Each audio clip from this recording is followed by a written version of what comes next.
हरिओम। स्वागत है आप सभी का इस गीता ज्ञान चर्चा में, जहां पर हम अभी अध्याय 5 पर हैं। तो आज देखते हैं भगवान आगे के श्लोकों में किस प्रकार से अर्जुन को ज्ञान की गहराइयों का उपदेश दे रहे हैं। अध्याय 5 का आज श्लोक है 24, जहां भगवान कह रहे हैं कि जो अंतर ज्योति वाला है, निश्चय करके अपने में ही सुखी है और अपने में ही आराम करने वाला है, वह ब्रह्मभूत योगी ब्रह्म निर्वाण को प्राप्त होता है। यहां पर भगवान 3 बातों की चर्चा कर रहे हैं। पहली बात है अंतर ज्योति, दूसरी है अंदर का सुख, तीसरा है अंदर का आराम।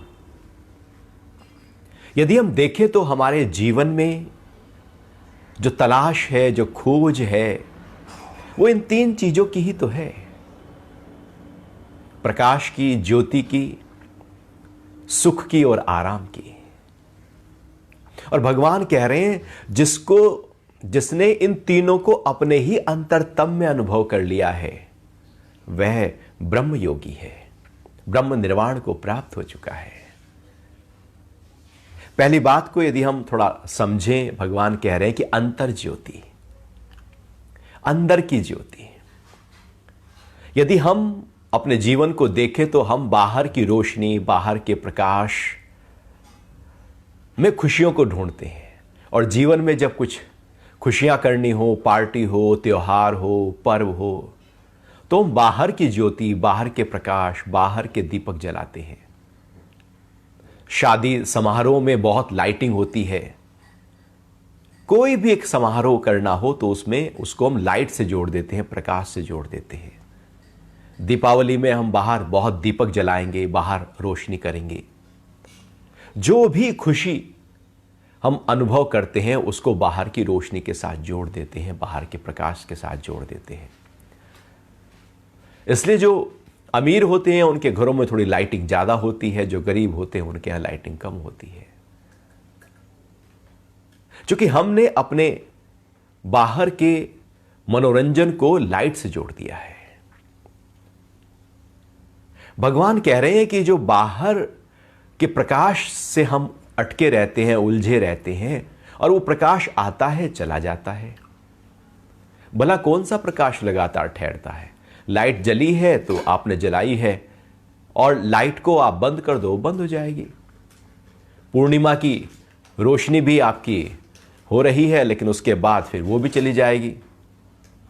ये बाहर की रोशनी, बाहर का प्रकाश जो है वो ठहरता नहीं है, वो रहता नहीं है। लेकिन अंदर का एक ऐसा प्रकाश है, एक ऐसी रोशनी है, एक ऐसी ज्योति है जो लगातार है ही है। हमारे भीतर एक दीपक है, एक आत्म ज्योति है। वो है, सबके भीतर है। अमीर, गरीब, हिंदू, मुस्लिम, इस देश का, उस देश का, जो भी मनुष्य है उसके भीतर वो ज्योति है। जो भी प्राणी है उसके भीतर वो ज्योति है। अब ज्योति है लेकिन हम उसको देख नहीं पा रहे हैं, ये तो फिर हमारी गलती है। इसका मतलब ये नहीं कि वो ज्योति नहीं है, वो प्रकाश नहीं है, वो अंदर है, लेकिन हमारा ध्यान कहीं बाहर की ज्योति पर लगा हुआ है, तो हम अंदर की ज्योति को कभी अनुभव कर ही नहीं पाते। एक अंदर की रोशनी जब हमारे अंतरतम में अनुभव होना शुरू हो जाए तो समझना चाहिए कि वो भीतर का जो आराम है, वो जो सुख है, वो मिल गया है। वो राबिया अपने कमरे में बैठी थी और उसके पास भी एक और शिष्य आया हुआ था कुछ ज्ञान चर्चा के लिए। तो देखा तो राबिया ध्यान में बैठी है। शाम का समय था, थोड़ा सा मौसम में बदलाव हुआ। वो शिष्य बाहर गया और देखता है कि वाह, क्या चारों तरफ इंद्रधनुष खिल गया है, क्या सूरज की किरणें चारों तरफ फैली हुई हैं, बादल भी परफेक्ट तरीके से और आकाश भी एकदम नीला है।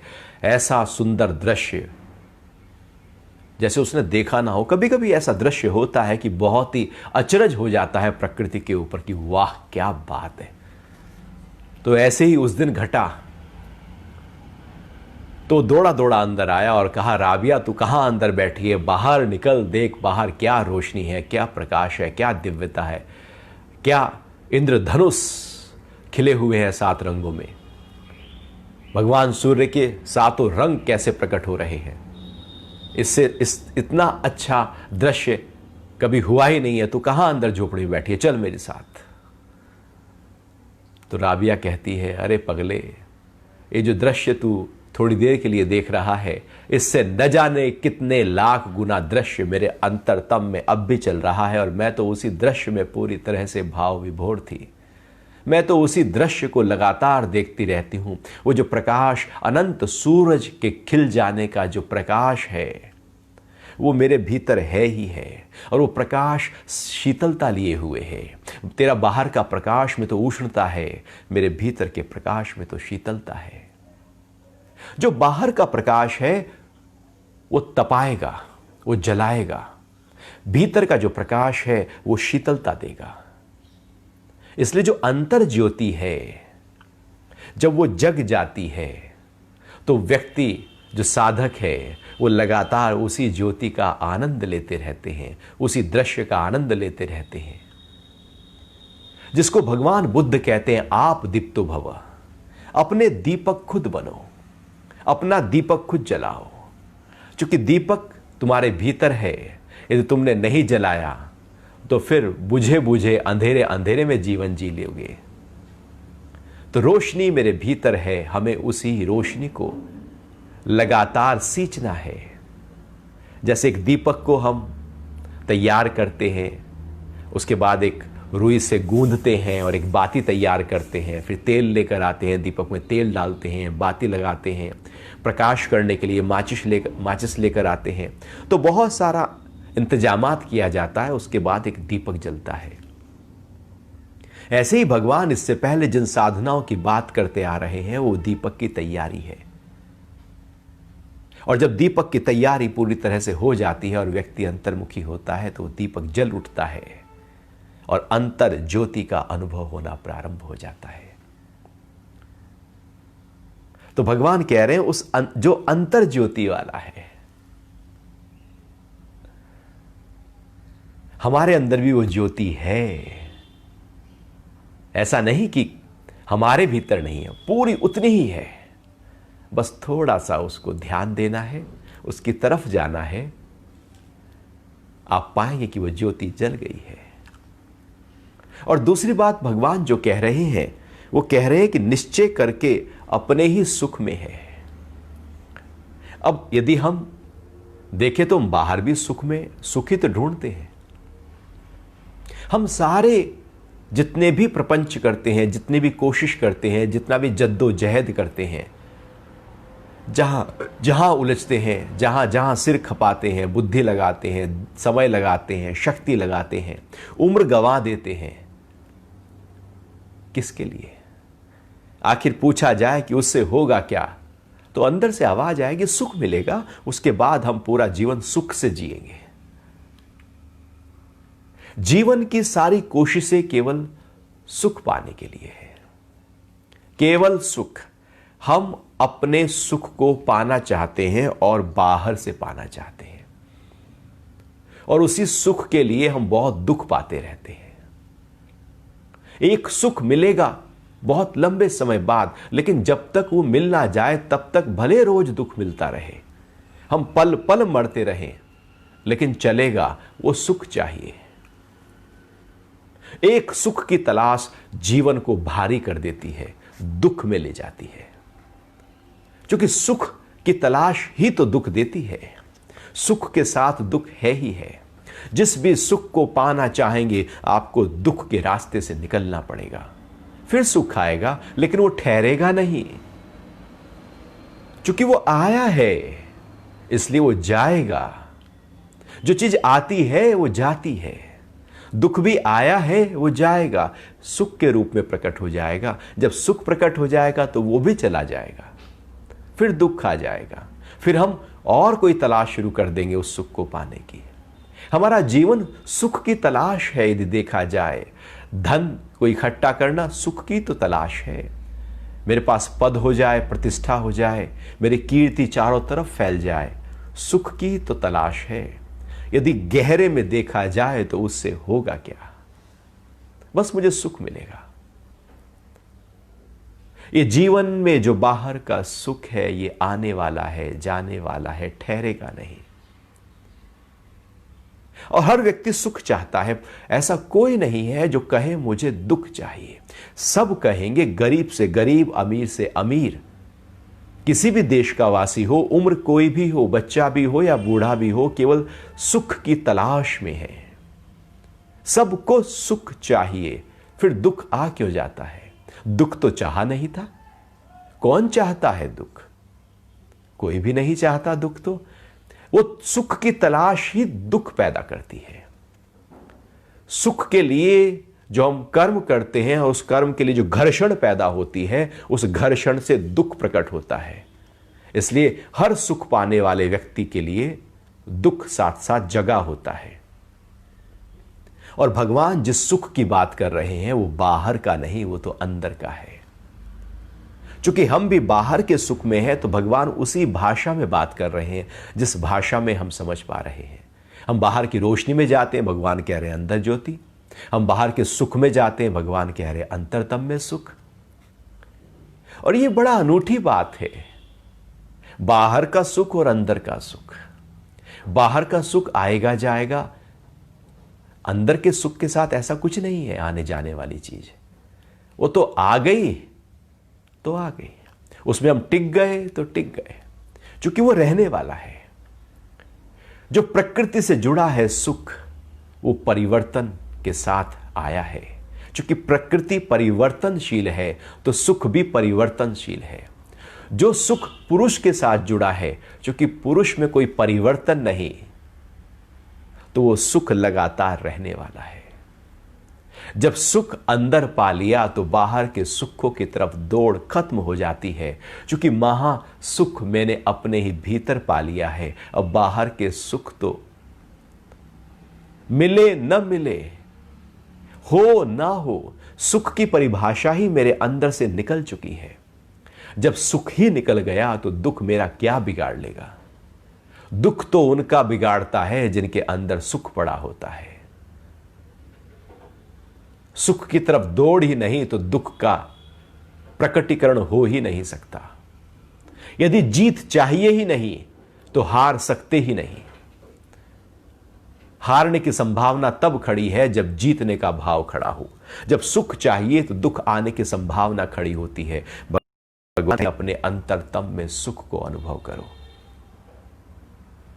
जो सुख, जो कुछ समय का सुख, हमने बहुत ही स्वादिष्ट भोजन किया, एक सुख आया, थोड़ी देर का था। किसी ने बहुत मान सम्मान किया, एक सुख आया, थोड़ी देर का था। बहुत प्रॉफिट हो गया, एक सुख आया, थोड़ा समय का था। अभी जो थोड़ा समय का सुख है कितना आनंद देता है। अब इससे न जाने कितने गुना सुख अंदर का जो लगातार रह गया, सुबह से रात तक, रात से सुबह तक, वैसा ही जैसे करोड़ों की लॉटरी लग गई हो, बहुत मान सम्मान हो गया हो और देश का सर्वोच्च आपको सम्मान मिल गया हो, उसमें जो सुख मिलेगा उससे न जाने कितने गुना सुख लगातार अंदर रहने वाला है। तो भगवान कह रहे हैं कि क्यों ना उस अंदर रहने वाले सुख को पकड़ लो, वो जाएगा नहीं। बाहर के सुख तो हाथ से ऐसे ही निकल जाते हैं जैसे रेत को मुट्ठी में बांधो और वो धीरे धीरे निकल जाता है। पानी को मुट्ठी में पकड़ो, वो धीरे से बह जाएगा। वो सुख बह जाएंगे, जो रह जाएगा उसको पकड़ना है। और तीसरी बात भगवान कह रहे हैं कि अंदर में आराम। हम बाहर आराम में लगे रहते हैं, थोड़ा सा थकान हो गई, आराम कर लिया, तनाव हो गया, आराम कर लिया। हमारे कर्ता भाव से किए गए कर्म हमको थकाते हैं, हमको तनाव में लेकर आते हैं। इसलिए हम आराम ढूंढते हैं, इसलिए नींद बड़ी प्रिय हो जाती है। जो दिन भर मन के साथ उलझे हुए हैं उनको नींद की इच्छा रहती है, क्योंकि वहां पर एक तनाव था और उस तनाव की मुक्ति के लिए नींद चाहिए। शरीर में एक तनाव था जो दिख नहीं रहा था, वो भी शरीर फिर विश्राम मांगता है। एक बाहर का विश्राम, एक बाहर का आराम, जो तनाव और थकान के बाद हम उसकी तरफ दौड़ते हैं, चाहते हैं, और इसी थकान को दूर करने के लिए हम कहते हैं भैया हम कुछ दिन बाहर घूमने जाएंगे, हम संडे को पूरी तरह से हॉलीडे रखेंगे। पवित्र दिन, हॉलीडे। पवित्र दिन का मतलब है जहां पर जिस दिन कोई भी कार्य ना किया जाए, क्योंकि हर कार्य में दोष है, हर कर्म में दोष है, पूरी तरह से अकर्म भाव। लेकिन ऐसा होता नहीं है। हम बाहर के आराम की तलाश में लगे हुए हैं। मिलता केवल थकान है, तनाव है, और बाहर का आराम और कुछ नहीं। जब बाहर से थक जाते हैं थोड़ी देर के लिए अंतराल, उसी को हम आराम कह देते हैं। वो आराम नहीं है। यदि रात को आप सो भी गए तो दिन भर की जो उलझने थी वो तो रात को आपके अंदर कहीं गहरे में पड़ी ही है, वो उलझने थोड़ी कहीं चली गई। आप उठे, फिर से वही थॉट आ गया। थोड़ी देर के लिए गहरे में आपने उसको भुलाया है, तनाव जू का त्यों पड़ा है। एक दूसरा आराम है, वो है अंदर का आराम। नाम ही कितना प्यारा है, आराम। जो राम में टिक जाए, अर्थात अपने ही आत्म भाव में टिक जाए, आराम। तो हम बाहर भागते हैं, आराम कह रहा है, शब्द ही कह रहा है अपने राम में आ जा, अपने ही भीतर आ जा, वहां तुझे आराम मिलेगा, वहां विश्राम मिलेगा। तो यदि आराम चाहिए तो अंदर का आराम, फिर दिन भर के सारे काम करते हुए भी आराम, एक एक काम के बाद आराम, एक एक काम करते हुए आराम। काम के बाद जो आराम है इसका मतलब है कि वो थकान का आराम है, और काम करते हुए जो आराम है इसका मतलब है कि वो अंदर का आराम है। तो अपने भीतर के जो आराम में स्थित है। तो तीन बातें यहां पर हो गई। जो अंतर्ज्योति वाला है, अपने ही सुख में है, भीतर पूरी तरह से सुख के भाव में स्थित है, और जो अपने ही आराम, अपने में ही आराम करने वाला है। क्या कह रहे हैं उसको भगवान? कह रहे हैं वह ब्रह्मभूत योगी ब्रह्म निर्वाण को प्राप्त होता है। अर्थात जब हम अंदर में ही रहेंगे, क्योंकि वही सुख है, वही आराम है, वही प्रकाश है, और लगातार वहीं पर है, तो ब्रह्म का भाव प्रकट हो जाएगा, और ब्रह्म में ही हम रहने लगेंगे। और ब्रह्म में रहते रहते रहते रहते ब्रह्म निर्वाण को, अर्थात पूरी तरह से ब्रह्म ही हो जाते हैं। अब मैं अलग और ब्रह्म अलग नहीं रहते, मैं ही ब्रह्म हो जाता हूं। जैसे बूंद सागर में मिलने पर सागर हो जाती है, ऐसे ही अब मैं भी इस तीन प्रैक्टिस के माध्यम से उसी ब्रह्म के भाव में पूरी तरह से लीन हो जाता हूं। अब ब्रह्म निर्वाण को प्राप्त हो गया, ब्रह्म भूत हो गया हूं। अब ब्रह्म ही ब्रह्म है, अब और कुछ नहीं। मैं नहीं, ब्रह्म है। वासना नहीं, इच्छा नहीं, ब्रह्म ही है। और फिर जब बाहर का प्रकटीकरण होता है, हम बाहर व्यवहार करते हैं, तो भी वही ब्रह्म का भाव हमारे अंदर होता है। पहले से ही अंदर का सुख पकड़ा हुआ है, तो बाहर के सुख की तरफ क्यों जाए? पहले से ही आराम है, तो बाहर के आराम की तरफ क्यों जाए? इसलिए चूंकि अंदर का आराम है, इसलिए योगी सोता नहीं, क्योंकि वो तो पहले से ही आराम में है। उसे बाहर के आराम की जरूरत नहीं, उसने अंदर के आराम को पहले ही पकड़ा हुआ है। यह अवस्था एक ब्रह्म योगी की है, ब्रह्म निर्वाण की अवस्था है। और यहां पर भगवान आगे और 2 श्लोकों में यही ब्रह्म निर्वाण की बात कर रहे हैं, कैसे उस स्थिति को हम पालें। अभी आपका कोई प्रश्न उठ रहा हो तो उस पर बात कर सकते हैं।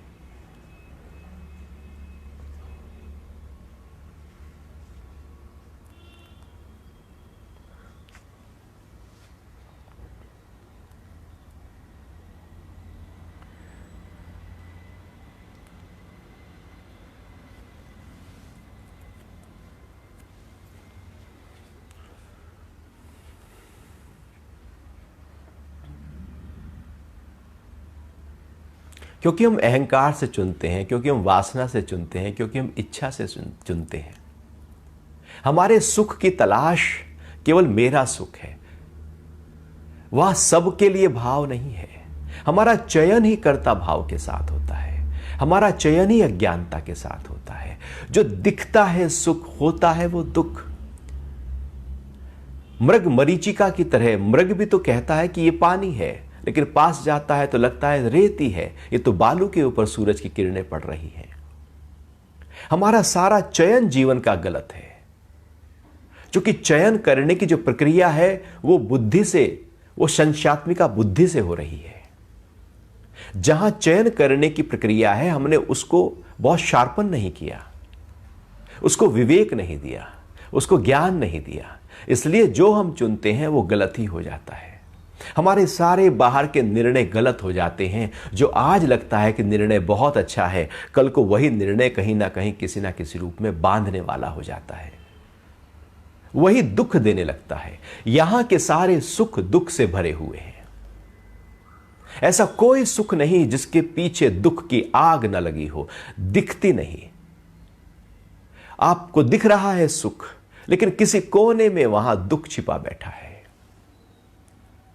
जैसे हर मक्खन के नीचे एक छुरी होती है, और वो छुरी यदि मक्खन के नीचे नहीं तो आसपास कहीं होगी ही होगी, ऐसे ही हर सुख के साथ साथ कहीं ना कहीं दुख चिपका पड़ा है। वो चिपका है, ऐसे चिपका है कि जैसे उनको अलग किया ही नहीं जा सकता। और इसलिए व्याकरण के ऋषि ने दुख और सुख को लिखने के लिए हाइफन, यानी कि उसको जोड़ के बता दिया और समझा दिया, कह दिया कि यदि एक को पाने चाहोगे तो दूसरा आएगा। इसलिए जब हम सुख की तलाश में जाते हैं तो दुख खड़ा हो जाता है। ऐसा कोई सुख नहीं जो आज नहीं तो कल, पहले नहीं तो बाद में दुख के रूप में प्रकट ना हो जाए। इसलिए ऐसे सुख में ना जाओ, उस सुख में जाओ जो भगवान कह रहे हैं, अंदर का सुख ढूंढो।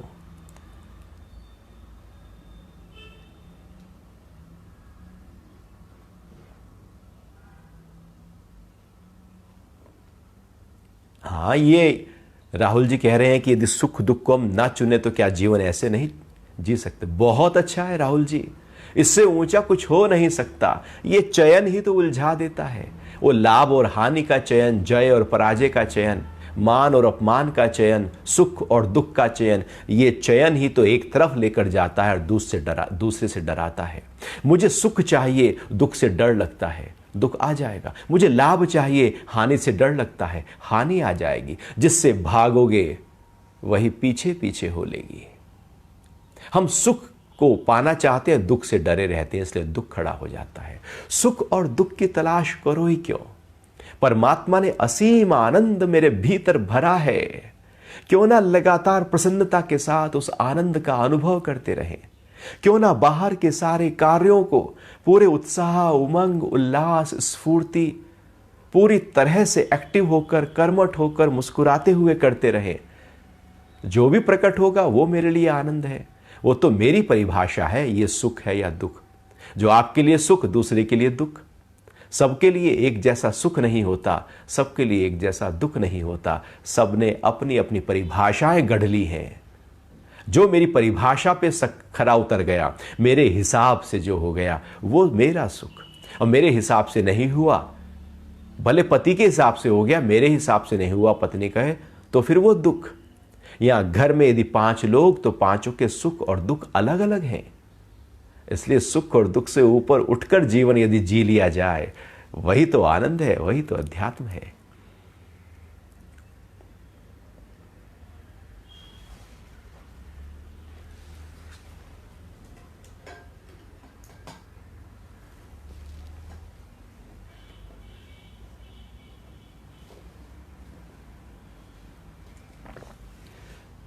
अर्जुन को गीता का उपदेश भगवान श्री कृष्ण ने इसलिए दिया क्योंकि अर्जुन शरणागत हो गए थे, समर्पित हो गए थे। जब समर्पित हो जाते हैं, जैसे बीज को बो दिया जाए तो बीज पे अंकुरित होगा ही। जब समर्पण हो गया शिष्य, तो गुरु तो ऊंचा ज्ञान देगा ही देगा। और गुरु के पास जब भी व्यक्ति जाता है, वो ज्ञान ही देता है। ऐसा हो नहीं सकता कि वो ज्ञान ना दे। आप कामी के पास जाओगे, वो काम की बातें करेगा। लोभी के पास जाओगे, वो लोभ की बातें करेगा। जिसको टैक्स चुराना आता है, आप उसके पास जाके बैठो, टैक्स चुराने के तरीके आपको बता देगा। जो भ्रष्टाचारी है, वो भ्रष्टाचारी सिखा देगा आपको। जिसके पास जो है, जो शराबी है, वो शराब पीने के नुक्ते सिखा देगा। शराब बंदी भी हो रही है तब भी कहाँ से मिलेगी वो बता देगा। तो जिसके पास बैठोगे, उसके अंदर जो चल रहा है वही बाहर निकलेगा। जब हम गुरु के पास जाते हैं तो गुरु के अंदर तो केवल ज्ञान है। हम जैसे ही प्रश्न की किसी भी स्थिति के कारण से हम गुरु की तरफ देखते हैं, गुरु के अंदर से एकदम ज्ञान उपजना शुरू हो जाता है। तो अर्जुन ने आज तक उस भाव से कृष्ण को नहीं देखा, इसलिए ज्ञान नहीं फूटा। अर्जुन ने अब उस भाव से कि मैं पूरी तरह से समर्पित हूं आपके लिए, तो जैसे ही ये भाव अर्जुन का जगा, भगवान ने एकदम ऊंचाई का ज्ञान देना शुरू कर दिया।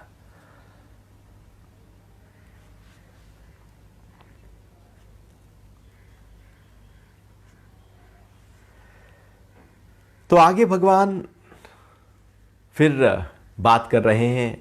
अभी हम गीता के 5वें अध्याय के 25वें श्लोक की चर्चा कर रहे हैं और भगवान कह रहे हैं कि जिनके पाप नष्ट हो गए हैं, द्वैत रूपी संशय छिन्न भिन्न हो गए हैं, जो सभी प्राणियों के हित में रत हैं और जिनका संयमी मन आत्मा में स्थित है, ऐसे ऋषि ब्रह्म निर्वाण को प्राप्त होते हैं।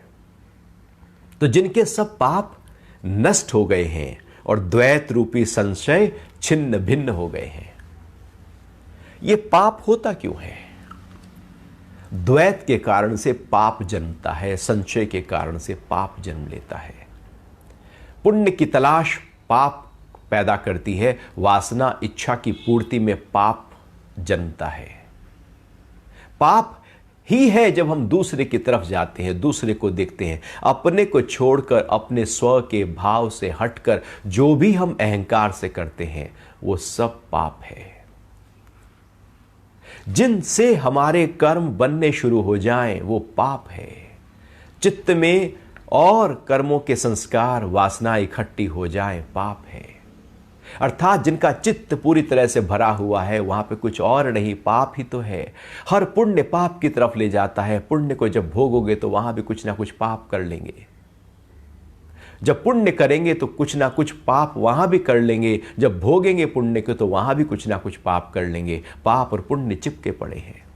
इसलिए भगवान इससे पहले भी वो पाप के नाश की बात कर रहे हैं, पुण्य के नाश की बात नहीं कर रहे। वो इसलिए क्योंकि यदि पाप का नाश हो गया तो पुण्य का नाश तो हो ही गया। हम ऐसा थोड़ी कर सकते हैं कि अपने पाप ढूंढ के इकट्ठा करके हमने उनको तो नाश कर दिया और पुण्य हमने रख लिए। जब आप घर में लगती है आग तो सारे ही कपड़े जल जाते हैं, अच्छे हो या बुरे, पुराने हो या नए, फटे हुए हो या बिल्कुल शेरवानी हो, वो तो सब में आग लगेगी। जब अंदर में जाएंगे तो पाप भी जलेंगे, पुण्य भी जलेंगे। यदि पाप जल गए तो पुण्य टिकेगा किसके आधार पर? हमारे सारे पुण्य पाप के आधार पर टिके होते हैं।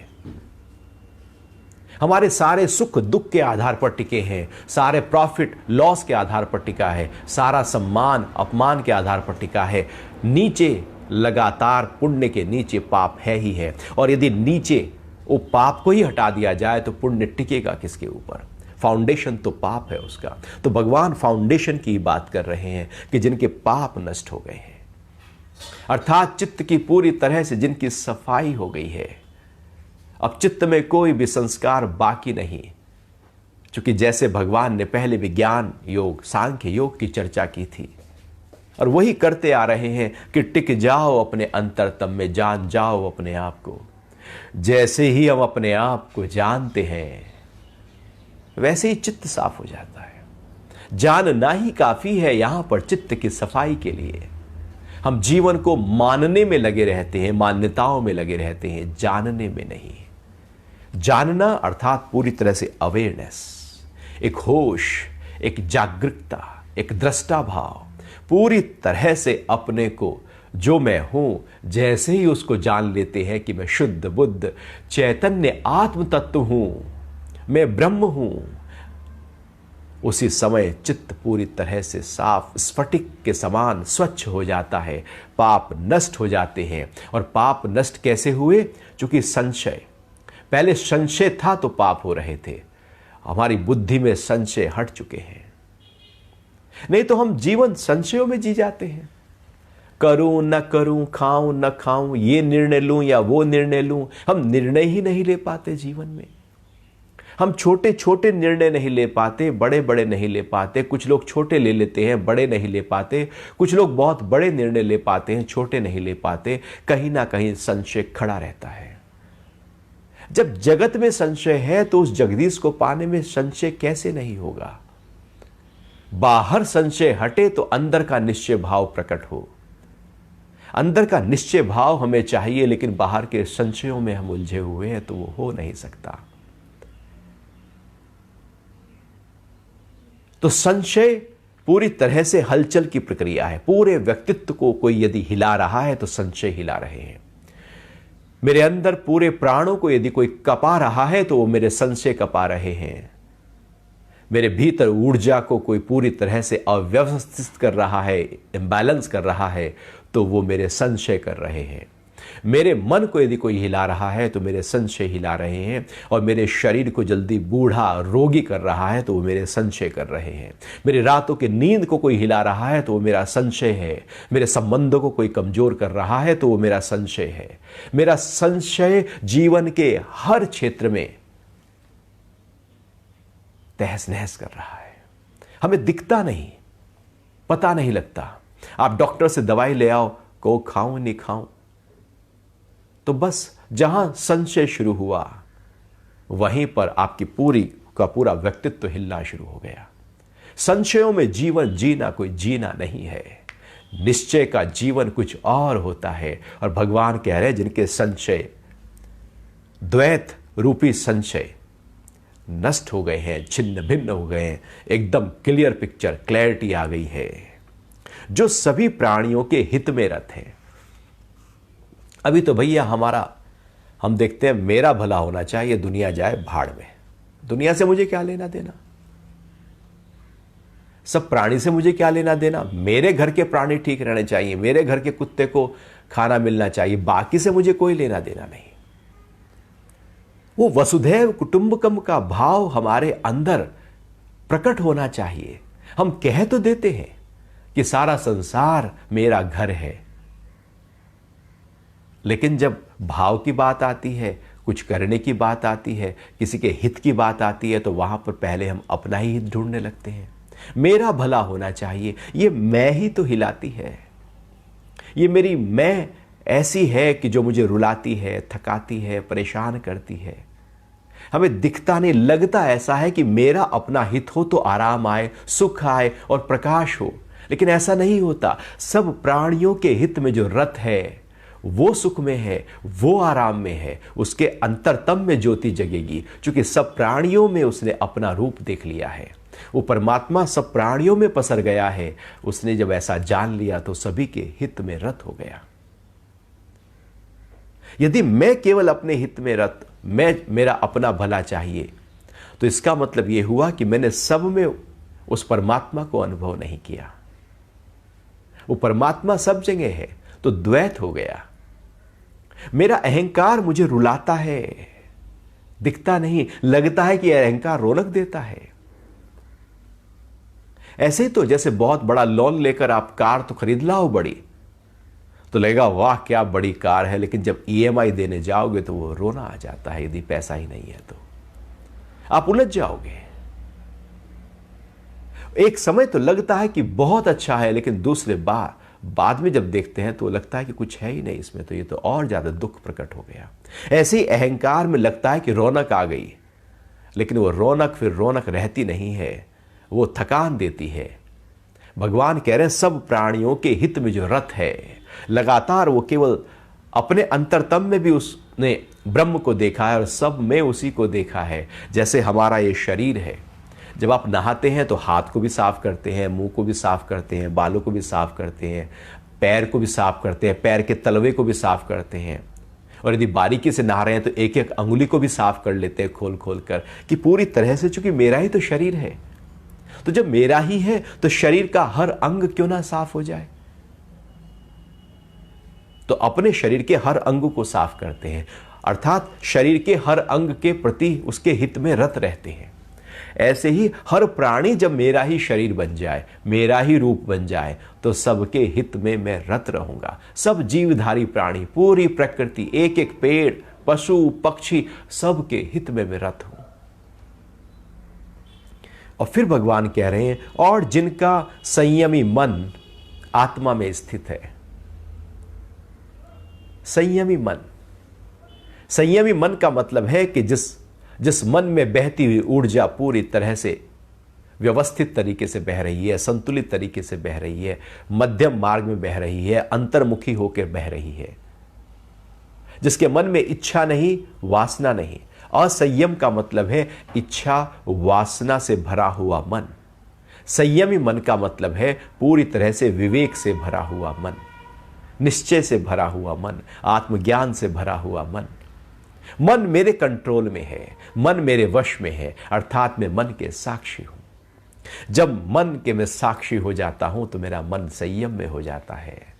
और जब मैं मन का हिस्सा बन जाता हूं तो मन में जो आता है बस हम वो करने लगते हैं और हम हिल जाते हैं। तो संयमी मन, पहले मन को संयम देना है और फिर वो संयम से भरा हुआ मन आत्मा की तरफ जाएगा।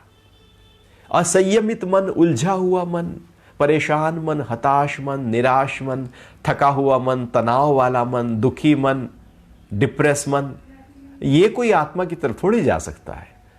उसके लिए हमें बहुत ही फाइन ट्यून करनी पड़ती है। गुरु के माध्यम से, गुरु के वचनों के माध्यम से वो फाइन ट्यून होती है। जैसे अर्जुन के अंदर भी तो एकदम उसका मन असंयम हो गया था, मोह पैदा हो गया था, दुखी हो गया था। भगवान ने धीरे धीरे उसी मन को संयम देते हुए उसी मन को आत्मा के साथ जोड़ दिया। तो जिनका संयमी मन आत्मा के साथ लीन है, अर्थात बाहर की तरफ नहीं, अंतर्मुखी है। हम बाहर के बारे में सोचते रहते हैं, उलझे रहते हैं, फंसे रहते हैं। सुबह उठे नहीं कि हो गया शुरू, मन दौड़ना शुरू हो गया। लगातार मन चले जा रहा है, चले जा रहा है। जब दौड़ता रहे मन ऐसे ही बिखरा हुआ बावलों की तरह, जैसे पागल कोई घर से निकल गया हो, कभी इस रास्ते पे चला गया, कभी उस रास्ते पे चला गया, कभी जोर से बोलने लगा, कभी खाने लगा, कभी खाने को फेंकने लगा। यदि मन को सूक्ष्मता से देखा जाए तो जैसा एक पागल होता है व्यक्ति, ऐसा ही है हमारा मन। वो अंदर उसके मन में जो चल रहा है उसको वो प्रकट कर देता है। हमारे मन में जो चल रहा है उसको हम ढाक के बैठ जाते हैं। यदि मन में जो उठे वो करना शुरू करो, वो बोलना शुरू करो, जो जो मन कहे वो सब करो, तो घर वाले पीट देंगे, बाहर वाले पीट देंगे, क्योंकि सब मन में उपद्रव है। मन न जाने क्या क्या कहता है, मन न जाने किस किस को मारता है, मन न जाने किस किस को दुखी करता है, मन न जाने किस किस से क्या क्या छीनने की कोशिश करता है, मन न जाने क्या क्या झूठ अंदर चलते रहते हो। बाहर सब कुछ करना शुरू कर दो, हम पागल की तरह व्यवहार करना शुरू कर देंगे। संयमी मन का मतलब है कि जिसका मन पूरी तरह से बैलेंस हो गया है। ऐसा कोई एक विचार भी नहीं उठ रहा जो बिखरा हुआ हो। हर जगह एक संतुलन, पूरी तरह से संतुलन। ऐसे ऋषि ब्रह्म निर्वाण को प्राप्त होते हैं। तो इस तरह से भगवान कह रहे हैं कि जो प्रैक्टिस भगवान ने बताई कि जिनके पाप नष्ट हो गए हैं, चित्त की सफाई हो गई, बुद्धि में संशय थे वो पूरी तरह से खत्म हो गए हैं, सबके प्राणियों के हितों में रत हो गया है, उसका हृदय खुल गया है। सबके लिए भाव तब प्रकट होता है जब खुला हो हृदय, नहीं तो बुद्धि और मन और अहंकार में तो हम केवल अपना अपना और केवल अपना सोचते हैं। जब खुलता है हृदय तो सबकी भलाई का भाव सोचते हैं। तो ऐसा जो ऋषि है, ऋषि का मतलब है जो खोज करता है, रिसर्चर, जो रिसर्च करता है वो ऋषि है। जो अंतरतम में अपने ही आत्मा का रिसर्च में लगा है और लगातार उसकी प्रैक्टिस कर रहा है, ऐसा जो ऋषि है वो ब्रह्म निर्वाण को प्राप्त होता है। अर्थात पूरी तरह से ब्रह्म के भाव में ही वो रहने लगता है। अब ब्रह्म अलग और मैं अलग नहीं, ब्रह्म ही मैं हो जाता हूं। आपका कोई प्रश्न हो तो बात कर सकते हैं।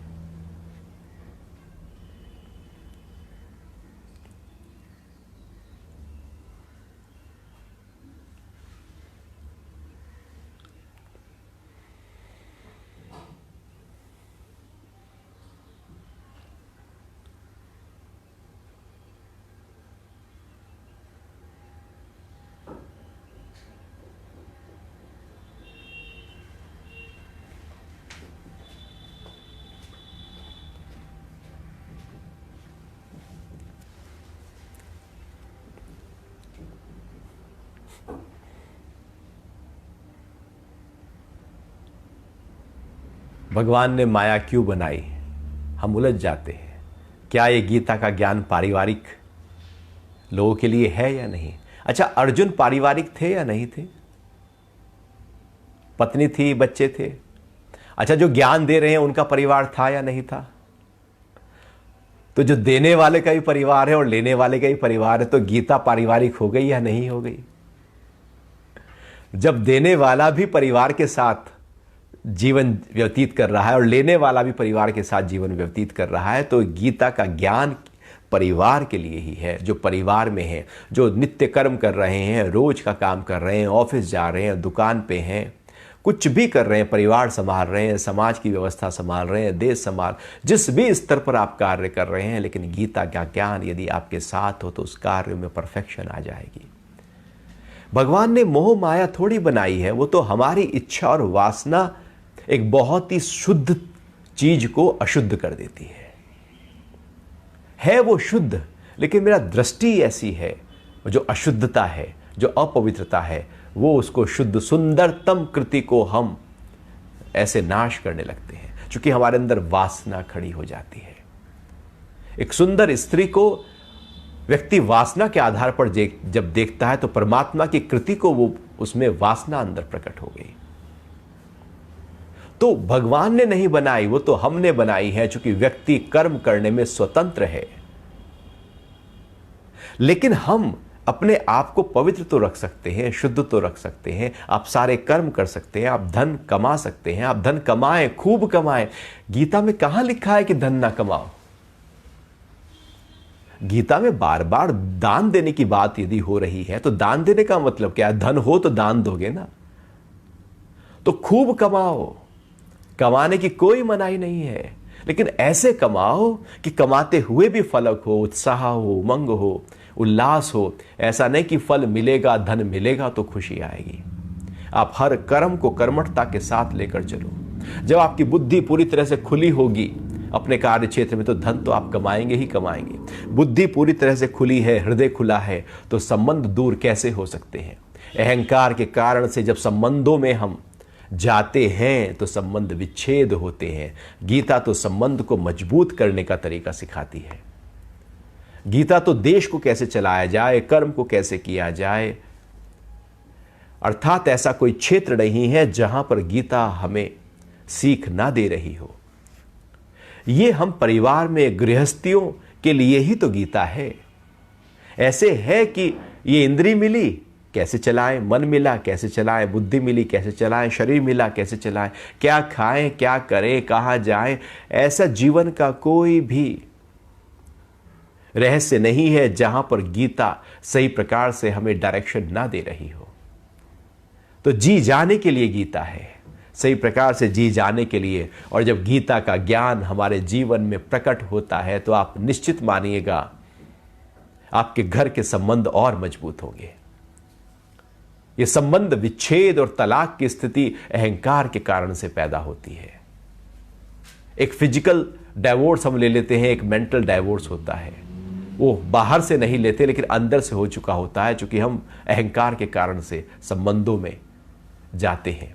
जब हृदय से जाओगे, सब प्राणियों के हित में रत, अब घर में 5 लोग हैं, सबके हित में रत आप कार्य कर रहे हो, तो भला उनसे दूरी कैसे होगी, झगड़ा कैसे होगा, द्वेष कैसे होगा?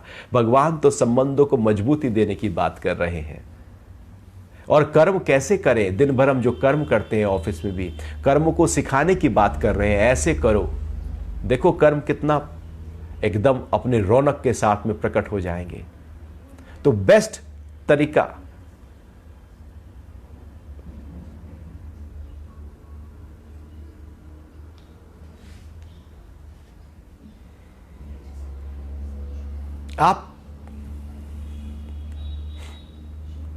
आप हर किसी को खुश तब रख पाएंगे जब आप पहले खुश होंगे। हम ही खुश नहीं है तो मैं किसी को क्या खुश रखूंगा? एक भिखारी दूसरे भिखारी को भीख देकर उसे अमीर कर सकता है क्या? एक पहला ही भिखारी है, वो दूसरे भिखारी को क्या देगा? वो पहला ही दुखी है, एक दुखी दूसरे दुखी को क्या देगा? दुख ही आपस में बांटेंगे और दुख को ही बढ़ाएंगे। तो पहले तो अपने अंतरतम में हमें सुख लाना होगा, आराम लाना होगा, खुशी लानी होगी, तभी तो हम दूसरे को दे पाएंगे। और आप दूसरे को दो ना दो, आप खुश हो जाओ, आप प्रेम में आ जाओ, आपका ऑरा चारों तरफ फैलने लगेगा। हमारा ही कुछ कृत्य होते हैं, हमारे ही कुछ कर्म ऐसे होते हैं जो घर में उपद्रव की तरह कार्य करते हैं, हमें दिखते नहीं हैं। हमारा ही अहंकार कुछ ऐसा शब्द बोल देता है, ऐसा कर्म कर लेता है, किसी के सामने ऐसे शब्द निकाल देते हैं हम, जो किसी ना किसी के मान सम्मान पर असर आ जाता है। हम ही कुछ ऐसा कर रहे हैं जिससे घर में उपद्रव है। क्यों ना हम अपने आप को प्रेम के साथ, आनंद के साथ, एकदम मस्ती के साथ भर दें। किसी को सुख ना दो, आप सुखी हो जाओ, बस काफी है।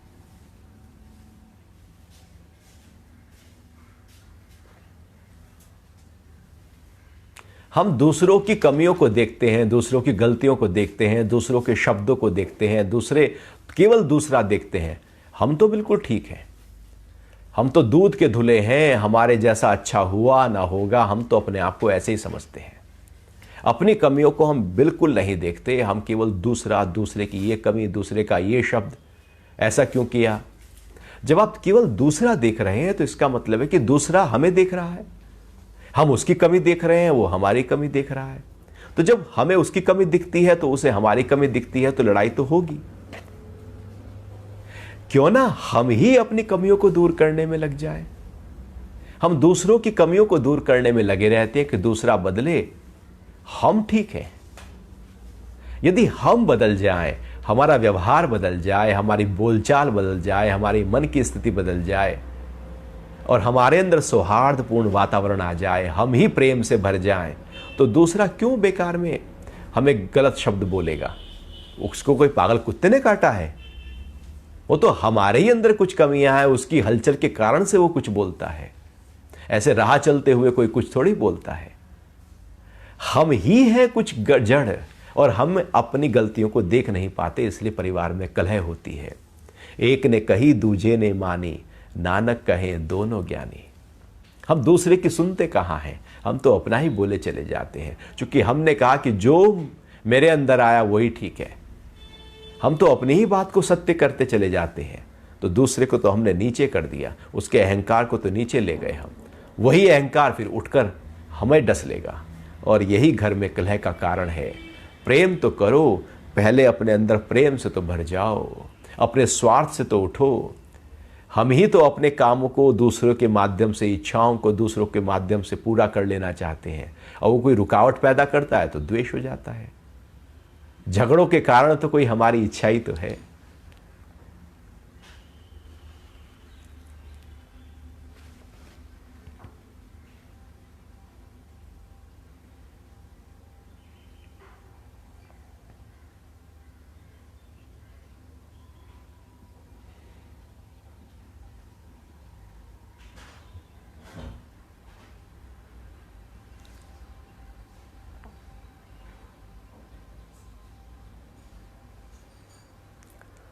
इसको शमशानी वैराग्य कहते हैं।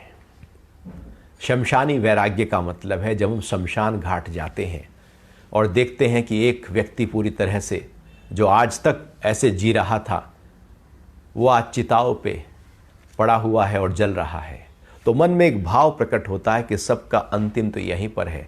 काहे की भाग दौड़, काहे की हलचल, क्यों हम परेशान होते हैं, क्यों झूठ बोलते हैं, क्यों हम नाराज होते हैं, क्यों कलह करते हैं, क्यों हम इस तरह से जीवन जीते हैं जब आना सबको यहीं पर है। लेकिन वो जो वैराग्य है वो ज्ञान सहित नहीं होता, वो तो अज्ञान सहित होता है। वो फॉल्स वैराग्य होता है, वो क्षणिक होता है। चूंकि शमशानी वैराग्य का मतलब है क्षणिक वैराग्य, और फिर हम लौटकर उसी दुनिया में आ जाते हैं।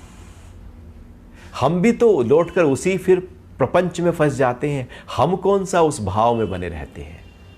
तो चूंकि हम ही उस ज्ञान को अपने जीवन में उतारना नहीं चाहते, इसलिए वो वैराग्य टिक नहीं पाता। तो गीता का ज्ञान, उसी ज्ञान के साथ जब आप जीवन को जिएंगे और जो मृत्यु है उसके रहस्य को जान लेंगे, तो मृत्यु के माध्यम से वैराग्य पैदा नहीं होगा। शमशान घाट घरों से दूर इसलिए तो बनाए जाते हैं कि व्यक्ति मृत्यु के बारे में सोचे नहीं, मृत्यु की चर्चा ना हो, मृत्यु का कोई बात ना हो। और मृत्यु से हम दूर अपने आप को बनाए रखते हैं कि मृत्यु मृत्यु, क्योंकि मृत्यु का डर अंदर पड़ा हुआ है। वो वैराग्य यूं ही नहीं है, मृत्यु के डर के कारण से वैराग्य पैदा होता है। वो भयभीत वैराग्य है, वो कहीं डरा रहा है मौत का डर हमको। तो जब हम मृत्यु को वास्तविकता में जान लेंगे, जो गीता के दूसरे अध्याय में हम चर्चा करके आए हैं कि आत्मा की मौत नहीं होती, आत्मा अजर है, अमर है, नित्य है, शाश्वत है। शरीर जन्म लेता है, शरीर मरता है, आत्मा ज्यों की त्यों रहती है। तो फिर हम उस मृत्यु के रहस्य को यदि जान ले तो मृत्यु कभी भी भयभीत नहीं करेगी। पहले से ही वैराग्य है तो शमशानी वैराग्य की आवश्यकता नहीं। ज्ञान पहले से ही है तो वैराग्य है ही है। तो इसलिए यदि आप ज्ञान में आ जाएं, ध्यान में आ जाएं, अपने साथ जुड़ना शुरू करें, तो आप पाएंगे वो ज्ञान, वो वैराग्य आपके अंदर जगा रहेगा। और वैराग्य का मतलब ऐसा थोड़ी है कि हमें सब छोड़ना है, बल्कि जो कर रहे हो परफेक्शन के साथ करना शुरू कर दीजिए। कोई अपने वाला जाता है, अपने और उसके संबंध में जो करवाहट हमने रखी थी, जो दूरी हमने रखी थी, उसके कारण से हम रोते हैं, उसके कारण से हम परेशान होते हैं कि यदि ये तो जा ही रहा था, क्यों ना इसकी मैं इच्छा पूरी कर देता। मैं अपने ही उलझनों में लगा रहा, उनको ध्यान ही नहीं दिया। तो हम उसके जाने वाले को नहीं रोते कभी भी, अपने और उसके बीच के संबंध में जो कड़वड़ाहट थे उसके कारण से हिलते हैं, या अपने स्वार्थ जो उसके माध्यम से पूरे होने वाले थे वो पूरे नहीं होंगे, उसके कारण से हिलते हैं। वो कारण को देखना होगा कि वो वैराग्य आखिर में आ क्यों रहा है।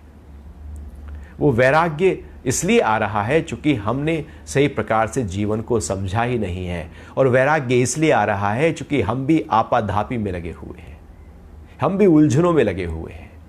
और शमशान में जाते हैं, वैराग्य आता है, लेकिन जो शमशान में ही रहता है उसको वैराग्य कहाँ आता है। जो मुर्दा जलाने का काम कर रहा है वो तो घर में आकर फिर से वही आ सकते हैं, उसके लिए वो नित्य कर्म हो गया।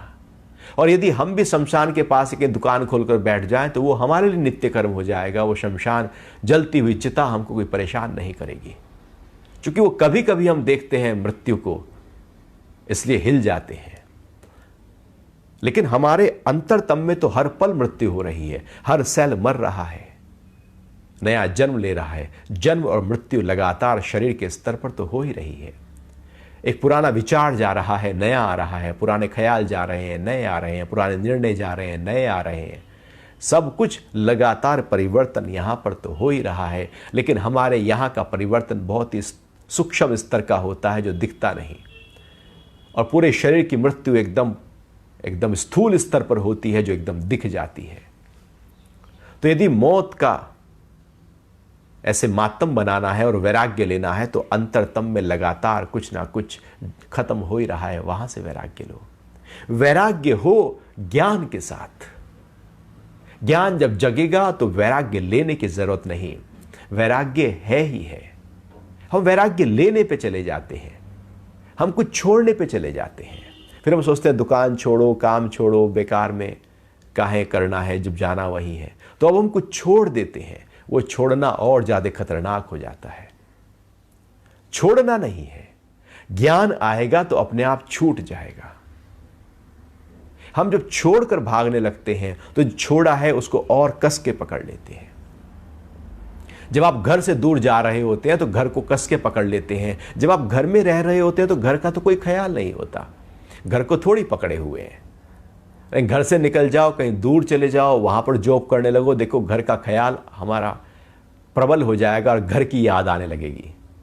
घर को छोड़कर घर की याद आएगी, जिसको छोड़ोगे उसकी याद प्रबल हो जाएगी। संसार को छोड़ोगे, संसार और अंदर गहरे स्तर पर पकड़ा जाएगा। ऐसे ही हम दुकान को छोड़ेंगे, परिवार को छोड़ेंगे तो और गहरे स्तर पर हम उसको पकड़ लेंगे। ये वैराग्य अज्ञान का वैराग्य होता है, शमशानी वैराग्य होता है कि हम चीजों को छोड़ देते हैं। वो वैराग्य नहीं है, छोड़ना नहीं, बल्कि वो खुद ब खुद छूट जाए, वो वास्तविकता में ज्ञान सहित वैराग्य होता है। या यूं कहें उसको वीत राग कहते हैं, जो राग और वैराग्य दोनों से ही ऊपर है, जो पकड़ने और छोड़ने दोनों से ऊपर है, जो त्याग और ग्रहण दोनों से ऊपर है। वो वीत राग की अवस्था ज्ञान के माध्यम से प्राप्त होती है। तो अपने वाला जब जाता है तो हम दुखी होते हैं, परेशान होते हैं। इसलिए होते हैं क्योंकि आंखों ने उनको देखा था, इसलिए आंखें रोती हैं। कानों ने उनके शब्दों को सुना था, इसलिए कान परेशान होता है। नाक ने उसको सूंघा था, त्वचा ने उसको टच किया था, मन ने उसके साथ काफ़ी समय बिताया था, बुद्धि के निर्णयों में वो था, अहंकार को भी पोषित किया था एक दूसरे को, इसलिए वो सब हिलते हैं। क्योंकि अब उसको वो दिखेगा नहीं। इंद्रियां रोए रोए, मन रोए रोए, बुद्धि विचलित हो, लेकिन अंतरतम में कोई एक ऐसा है आत्म तत्व, जो मेरे अंदर है वही उसके अंदर है। और वो जो शरीर मर रहा है, जल रहा है, उसकी आत्मा अब भी ज्यों की त्यों है, वो नहीं जल रही। जैसे मेरी आत्मा है ऐसे ही उसकी आत्मा है। वो आत्मा कभी भी न जन्म लेती है, इसलिए वो मृत्यु को प्राप्त नहीं होती। तो जैसे उस आत्मा के भाव में हम होते हैं, तो जो मरने वाला है ये पक्का हो जाता है कि ये तो मरने ही वाला था, ये शरीर तो जलने ही वाला था, इसका नाश तो होने ही वाला था। ऐसा कोई उपाय नहीं कि इसको रोक लिया जाए, बचा लिया जाए। उपाय हो ही नहीं सकता, क्योंकि जो जाने वाला है, जो प्रकृति से बना है, वो तो जाएगा ही जाएगा। जब ये पहले से ही तय है कि ये जाएगा, तो उसका दुख किस बात का, उसका डर किस बात का। जब हम उसको नकारते हैं तब उसका डर पैदा होता है, भयभीत होते हैं हम। लेकिन जब हम मौत को स्वीकार करते हैं तो फिर कोई डर नहीं, कोई भय नहीं। तो ये जो शमशानी वैराग्य आपके अंदर उत्पन्न हुआ है, ये शमशानी वैराग्य सबके अंदर होता है, कोई आपके अंदर विशेषतया से प्रकट नहीं हुआ। सुग्रीव ने जब बाली का वध किया, उसके बाद उसको शमशानी वैराग्य हो गया और भगवान के पास आकर बहुत कहने लगा कि अब तो बिल्कुल राज्य को क्या करूंगा लेकर मैं, ये तो सब भाई चला गया। तो भगवान राम ने जब सुग्रीव को उपदेश दिया तो कहा कि ये शमशानी वैराग्य है सुग्रीव, ये कुछ समय के लिए रहता है, लंबे समय के लिए रहता नहीं है, फिर हम भुला देंगे। यहां पर प्रिय से प्रिय व्यक्ति की मौत व्यक्ति कुछ दिनों बाद भुला देता है, कभी कभी उसकी लहर याद आती है, बाकी तो भुला देता है। माया इस तरह से खड़ी है। तो ज्ञान कहता है उसमें टिको जो नहीं मरता, और संसार उसमें टिका देता है जो मरता है। इसलिए हम दुखी होते हैं, परेशान होते हैं।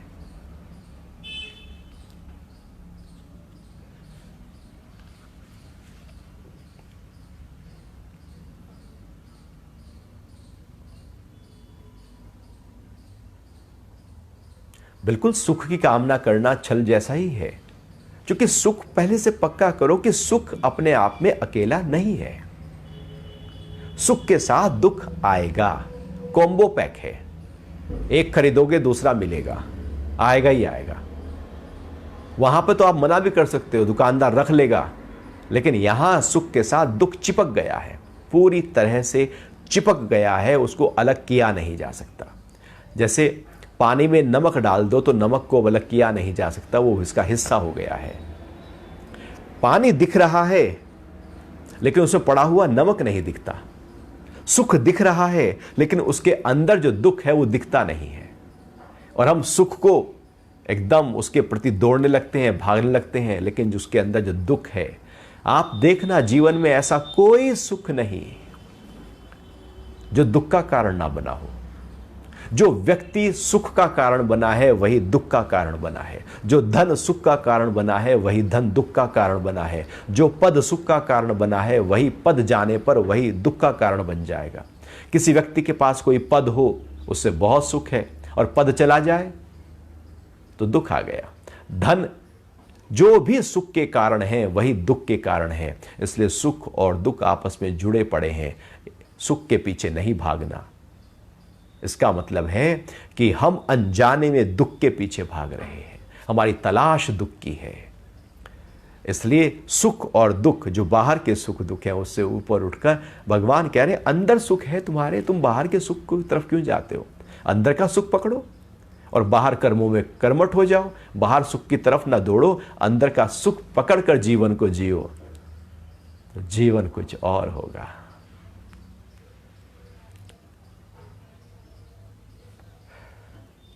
हरिओम।